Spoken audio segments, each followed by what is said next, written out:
C'est l'après-midi de ce 7 mars que 2579 demandeurs d'asile burundais établis provisoirement dans le camp de transit des Kamanyola au sud Kivu ont subitement quitté ces camps encadrés par de casques bleus de la MONUSCO. Une marée humaine se dirigeant du camp de transit à la frontière rwandaise a ainsi déferlé sur l'artère principale de la cité des Kamanyola à 60 km au sud de la ville de Bukavu. La population des Kamanyola qui cohabitait avec ces Burundais de la secte Ezebia voilà 2 ans et demi suit la procession avec étonnement. Nous étions dans les quartiers et du coup nous avions aussi que les Burundais sont en train d'emballer leurs affaires.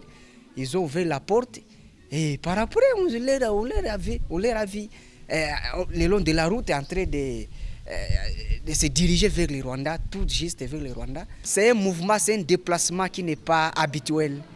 Ça crée même des frustrations à l'égard de certains passagers. Et maintenant, tout mouvement a été stoppé, il n'y avait plus d'activité, la frontière était ouverte et toute la population était très curieuse et s'est présentée vers la route, le long de la route pour les observer. La police était là, les éléments de la FRDC, la MONUSCO qui les escortait vers le Rwanda et tout le monde était là pour observer. Leur véhicule rempli là des histoires de bagages, ils avaient tout. Au Rwanda, ces demandeurs d'asile sont accueillis à bras ouverts et passent une nuit à Bugarama en district de Rusizi, non loin de la frontière rwando-congolaise. Le Haut Commissariat des Nations Unies pour les réfugiés et autres partenaires rwandais intervenant dans les questions de réfugiés s'activent pour leur identification et transfert dans les camps de transit pour réfugiés de Nyarushishi en district de Rusizi. Nous remercions beaucoup le Rwanda pour l'accueil fraternel qui nous ont réservé, même si c'était improvisé. Nous demanderions aux autres pays de faire la même chose. Maintenant, nous sommes en train d'être transportés vers un autre site, un peu loin de là où nous avons été accueillis. À Kamanyola, d'où ils proviennent et où en septembre 2017, une altercation avait causé la mort de près d'une quarantaine de demandeurs d'asile burundais, toutes les conversations ne tournent que sur ces départs brisques. Il y avait des Congolais qui priaient avec nos frères burundais là-bas qui vivaient ici et qui, avec leur foi, ils ont refusé de se séparer, de les laisser.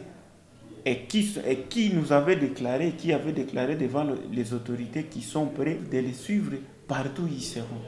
Et c'est pour cela qu'ils sont partis avec eux. Ils ont préféré quitter parce que même cette nuit, il y en a qui ont été menacés et qui ont pris fuite, qui sont partis dans d'autres provinces du pays.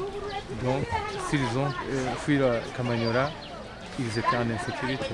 Au camp des transits abandonnés, il n'y a pas âme qui vive à part le casque bleu de la MONUSCO et la police congolaise qui sécurise les sites. Un spectacle d'abandon saute aux yeux. Nous apprenons que depuis janvier 2018, ce demandeur d'asile ne bénéficie plus d'appui des partenaires d'IACR car opposé à l'enregistrement biométrique exigé pour obtenir le statut de réfugié. Quand ils ont refusé cet enregistrement biométrique, le HCR aussi s'est retiré.